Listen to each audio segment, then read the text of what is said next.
Okay, panay pong usapan natin tungkol sa Antichrist. So ngayon naman pag-uusapan natin yung kanyang katuwang na tinatawag. Ito po yung false prophet. Nasabi ko po kahapon dun sa vlog ko about the Antichrist na itong false prophet po ay sinasabi nagmula po sa kalupaan, yung halimaw na ito. Ano po? Pero yung Antichrist nagmula po sa tubig, sa karagatan. It means, pag sinabi po kasing karagatan sa Bible, ito po it speaks it simply speaks up about it speaks out about foreigner. Kumbaga mga Gentile. Okay? Pero pag sinabi mong sa land o sa lupa, siyempre ito po ay sumisimbolo sa lupa ng Israel. Ganyan po ang tamang pag-interpret, no, sa Bible. So ang false prophet po ay magmumula po sa bansang Israel. 2 years ago, if I'm not mistaken, 2022 to 2024, 2 years nga po, lumabas si Rab Shlomo Yehuda, aka Dayanuka. Si Rab Shlomo Yehuda, aka Dayanuka, ay pinagsuspetsyahan po nila, even me, na siya yung false prophet. Pero sa katagalan po ay parang, anong tawag po dito? Parang siyempre natututo po tayo sa scripture at saka parang ipinapakita rin ng Panginoon sa atin na sa akin po may special revelation si Lord eh. Alam niyo po kung ano yun? Ang special revelation ni Lord sa akin, kung hindi natin bilang mga believers, tayo po mga Kristiyano, kung hindi natin makikilala yung Antikristo, hindi rin natin makikilala yung false prophet. So, si Rab Shlomo Yehuda, aka Dayanuka, hindi po ako naniniwala na siya yung false prophet. Okay, so isa lang po siyang, actually, kahanga-hanga po yung taong ito, si Rab Shlomo Yehuda, aka Dayanuka, dahil marunong po sa musika, marunong magsalita. So, isa lang po siyang parang great rabbi, no? Parallel din po siya kay Jesus eh. Yung mga ginawa ni Jesus pag pinapanood ko yung mga video niya, na-imagine ko, ganito si Lord nung nasa lupa pa. Di ba? Pinagsusundan na ng mga tao, very popular, ganun po. Maganda po kasi siya naman po ay nagsasabi naman po ng magagandang mga bagay, no? At pero nireveal din ni Lord sa akin na kung hindi natin makikilala as believers yung Antichrist, we will not also get to know the false prophet. So mag-ano po tayo, dito po tayo sa kahapon po kasi nag-Bible study tayo sa Pahayag 13, no? Bible ko po kasi sa app ko Tagalog, Revelation chapter 13. Actually, sabi nila nakakatakot na verse. Revelation 30. Parang yung number daw 13. Sa atin wala na po yung mga ganyan. Biyernes 13 huwag kang lalabas. Sa atin wala na po yung mga ganyan, okay? May nalalabi lang po tayong ilang mga verses compared to what we tackled yesterday. Pero nagtapos po tayo kahapon sa talatang 11 at uumpisan ko rin po ngayon sa talatang 11. Ano eh? So, ito. At nakita ko ang isa pang halimaw na lumitaw sa lupa. May 2 sungay ito na tulad ng mga sungay ng isang batang tupa. Ngunit ang kanyang tinig ay parang tinig ng dragon. Okay. So, nasabi ko na nga, 2 years ago, I suspected na si Rab Shlomo Yehuda, aka Dayanuka, ang false prophet, o ang bula ang propeta. Sa Bible, may sinasabi pong, ganito po yan ha, paliwanag ko. Sa Bible, merong mga sinasabing mga Antikristo. Pag sinabing mga Antikristo, ito po yung mga taong hindi naniniwala na si Jesus ang tagapagligtas, hindi naniniwala sa kanyang deity, hindi naniniwala sa kanyang pagiging tagapagligtas, no? Pero pag sinabing the Antichrist, ito po yung kalaban ni Lord Jesus. Ito po yung lalabas na talagang malahalimaw. Kaya ang tawag sa Antichrist, halimaw. Pero yung magbigay ng power sa kanya, dragon. Si Satan po yon. Okay? So, yung the Antichrist with the definite article D, T-H-E, ito po yung Antikristo na futuristic, lalabas po sa future. Future po yan ha. Lalabas po siya sa future, ang Antikristo. Lalabas po ang Antichrist, no? Pag na-rapture na po tayo. Ganon din po sa mga false prophet. Ngayon po, ang dami pong false prophet. Mga pumapanig pa nga sa bash yung iba, no? Tapos, may maghihingi ng sobre and all that. You know what? Mga false prophet, marami po talaga nangangaral ngayon. At saka makikita mo, meron daw isa, may-ari siya ng universe. Actually, nagpapakilala rin siya na Kristo. Ngayon yata may kaso, di ba? No naming names, ne? Ayon. Pero, merong the false prophet. The false prophet with the definite article THE din. The false prophet. Ito po yung bulaang propeta. Ne? Okay. Babasahin ko na po siya, 11, pababa, hindi na ako magbabanggit ng mga talata. Ano po? At nakita ko ang isa pang halimaw na lumitaw sa lupa. May dalawang sungay ito na tulad ng mga sungay ng isang batang tupa. Ngunit ang kanyang tinig ay parang tinig ng dragon. So, ibig sabihin, ito palang false prophet na ito ay parang maamo siyang tignan. Ganyan po talaga eh. Kasi, tignan mo inihahalin tulad siya sa isang batang tupa eh. Para siyang tupa. O, tulad ng mga sungay ng isang batang tupa. Ibig sabihin, pagkatupa, saan po ba ang tupa? Sa Israel. So, ito po ay isang Hudyo. No? O, 12. Ginamit niya ang lahat ng kapangyarihan ng unang halimaw. Sino yung unang halimaw? Antichrist. Kaya magkatuwang po sila eh. Upang ipatupad ang kagustuhan nito. Kagustuhan nino? Kagustuhan ni Antikristo. Na, siyempre, alam natin kung sinong nasa likod ng Antikristo, walang iba kundi ang matandang ahas na kung tawagin din ay dragon, si Satanas. Ha? Siya ang nasa likod ng lahat ng yan. Okay. Ang lahat ng tao sa lupa ay pinilit niyang sumamba sa unang halimaw na nasugatan ng malubha. Ngunit, gumaling na. Ito po yung namatay yung Antikristo, ngunit nabuhay pong muli. May vlog po tayo dyan. Kahapon ko po ginawa ng umaga yung ganitong oras din po. So, paki-scroll lang dyan. Yes, yeah. Akalain yon, lahat ng tao sa lupa ay pinilit niyang sumamba. So, may pamimilit palang nagawa. May pamimilit palang magagawa. Ako sana futuristic yan. May pamimilit na mangyayari. No? So, magpatatak na kayo. Sambahin niyo siya. Dahil siya ay Diyos. Sasabihin nitong bulaang propetang ito. Sa 13, kahanga-hanga ang mga kababalaghang ginawa ng pangalawang halimaw. Wow! Kahanga-hanga pala yung mga miracles ng bulaang propetang ito. Nagpaulan siya ng apoy mula sa langit at ito'y nasaksihan din naman ng maraming tao. So, ibig sabihin talagang on the go ang kanyang ministry, no? Na ituro ang mga tao sa Antikristo. Pero tayo mga believers naman, tinuturo natin ang mga tao kay Jesus. Talagang paralelang ginagawa ng demonyo. Mapanlin lang talaga eh, no? 14. Nalinlang niya ang lahat ng tao sa lupa sa pamamagitan ng mga kababalaghang kanyang ginawa sa harapan ng unang halimaw. Ibig sabihin nito, ang gumagawa pala ng mga maraming mga tanda o himala, yung false prophet. At ang halimaw nakaprente lang. Kasi tandaan po ninyo, ang may kinalaban po dito sa religious activity ay ang false prophet. Kasi ang halimaw po, ano po siya? Politician po siya. Amen? So makikita nyo rito ang combination ng politics at ng religion sa Great Tribulation. Okay. Nahikayat niya, ay matumasaklap. Nahikayat niya ang mga taong gumawa ng isang larawan ng unang halimaw na nasugatan ng tabak, ngunit muling gumaling. Nahikayat niya ang mga taong gumawa ng isang larawan ng unang halimaw na nasugatan ng tabak, ngunit muling gumaling. Ang gagawin po nila, ang pagkaintindi ko po dyan, may picture po yung halimaw, no? O yung Antichrist, siguro magpapaprint sila ng mga picture bawat tao, tapos iaaltar nila sa bahay nila, tapos ang gagawin, iilawan. Lalagyan ng bulaklak o operan. No? Pamilyar po ba kayo doon? Siguro for position din, kung may time. Nga. Okay. 15. Ipinahintulot din sa kanya na bigyan niya ng buhay ang larawan ng unang halimaw. So meron po siyang main image. Meron siyang main image, na talagang parang grotto o parang dinadayo, parang sagrado, na doon sila pupunta sa isang place na yon.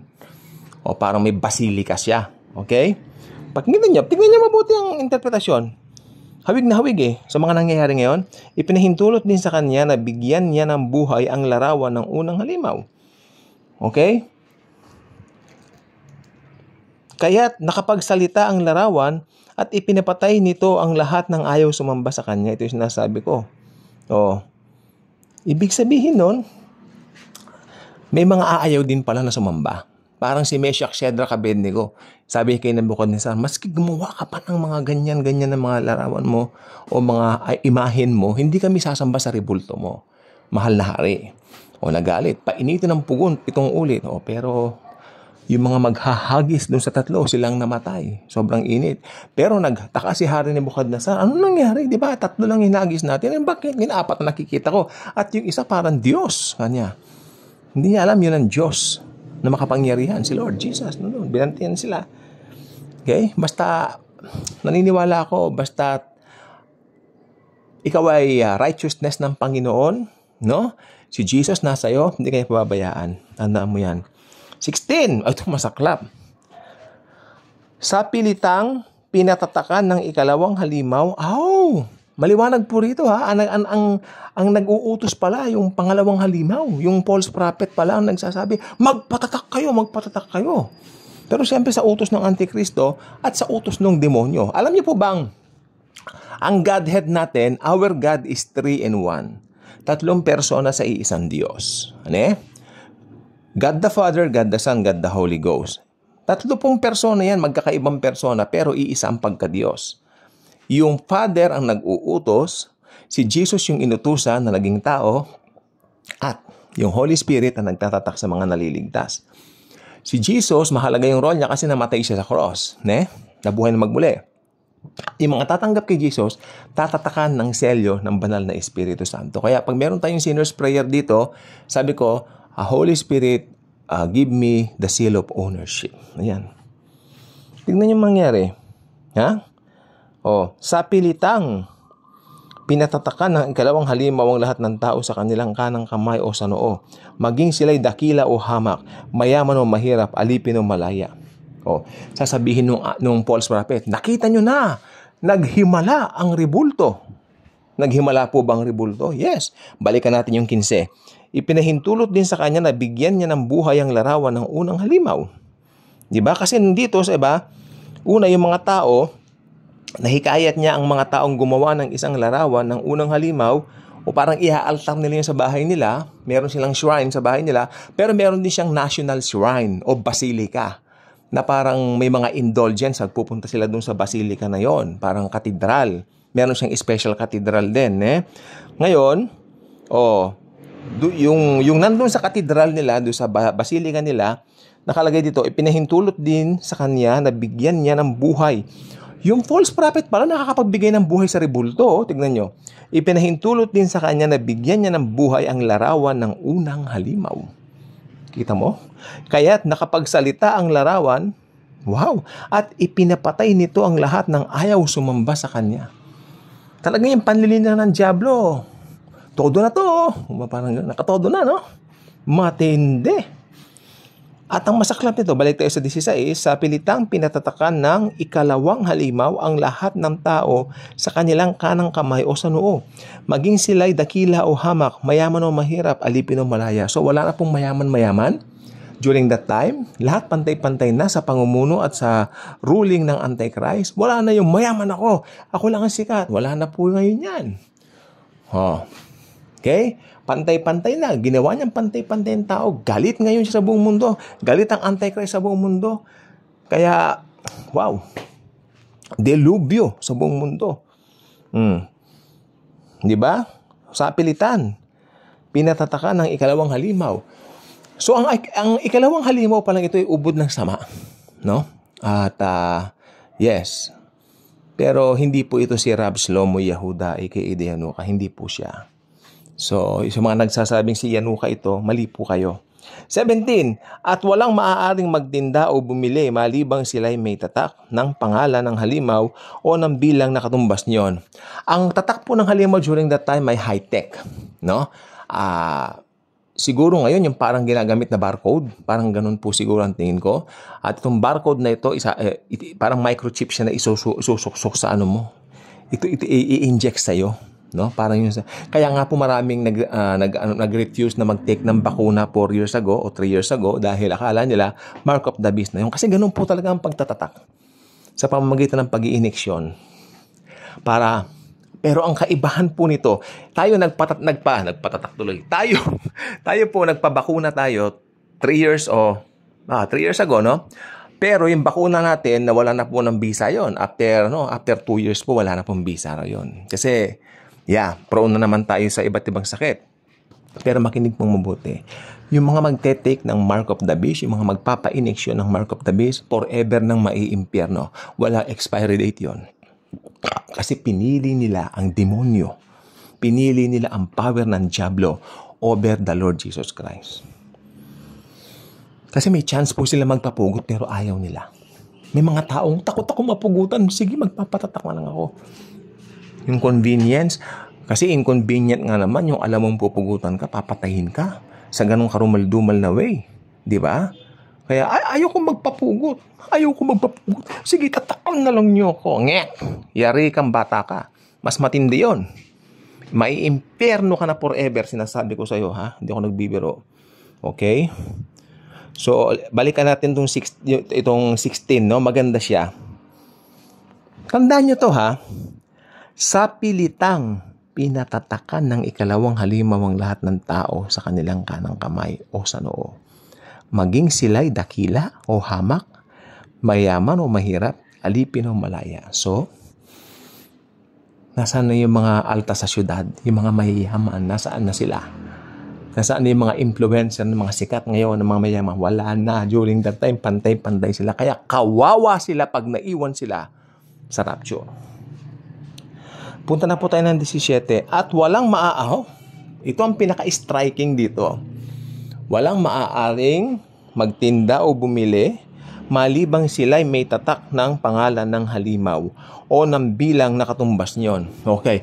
Hindi ba kapag may binili tayo sa SM, di ba bumili ka ng ganyan, tapos igagagan, tutunog, di ba? Tapos nakukuha na doon sa monitor nila. O ganun po yun. Pagpasok mo pa lang ng mall at walang tumunog sa'yo, palalayasin ka.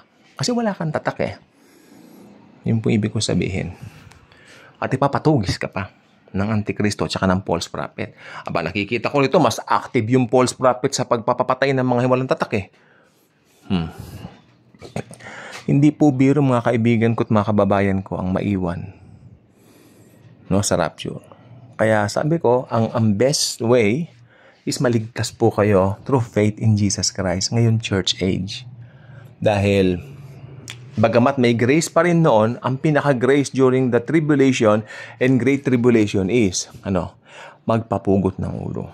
Ngayon, ang grace ngayon, masarap ang grace ngayon. Believe in the Lord Jesus Christ and you will be saved. You and your household. May bonus pa, pati mga kamag-anak mo, will be blessed. Ulit natin yung 17. At walang maaaring magtinda o bumili malibang sila'y may tatak ng pangalan ng halimaw o ng bilang na katumbas niyon. 666. Na alam ko naman, pamilyar kayo lahat doon sa salitang 666. No? Tingnan pa natin ito. Last! Pinakahuli na po itong 18. Itong Revelation 13, aralin nyo ha, pag-aralan nyo sa mga Bibles nyo. Meron pong maganda pong, itong app ko, ano ba pangalan nito? Dito po kasi ito sa okay. Maganda po itong app ko, dito po sa, saan ba to? Dito po sa App Store, no? App Store po, tumingin kayo. Meron din po sa sa Android, no? Yung Play Store. Okay. Pero dito po sa App Store, maganda po yung magandang balita Biblia dito. Mag-download kayo at basahin nyo itong pahayag 13. Please lang po, no? Palakasin natin ang ating mga sarili na sa pagmamahal ng Panginoon, alam natin, tayo ay makakasama sa rapture. Manampalataya tayo, tapos na sa cross, binayaran na ni Jesus sa cross. Alam nyo, meron po tayong kapatid dito. Hindi ko nababanggitin ang pangalan niya. Sabi siya ng sabi, masama man ako sa rapture o maiiwan ako. Alam mo kapatid, pag nagdududa ka na maiiwan ka, ibig sabihin nun, hindi ka naniniwala na si Jesus ay namatay at nagbayad na ng mga kasalanan mo. Ilang beses ko po nakita yung ilang beses ko nakita yung mga comments mo dito. Sabi mo, bahala na kung maiwan ako o makasama ako. No! Kung naniwala ka na sapat na yung ginawa ni Jesus sa cross para bayaran ng kasalanan mo, makakasama ka sa rapture. Walang makapaghihiwalay sa iyo kay Jesus. Sabi ng Romans chapter 8. Basahin mo na lang yung buong chapter, kapatid. Yan ang aking sa iyo masasabi. 18, panghuli. Kailangan dito ang karunungan. Maaaring malaman ng sino mang matalino ang kahulugan ng bilang ng halimaw. Sapagkat ito'y bilang ng isang tao, ang bilang ay 666. Malalaman doon ng matalinong tao, pero ako hindi ko malaman-laman yan kung ano man yan. Dahil importante, alam natin may Antichrist at alam natin may false prophet.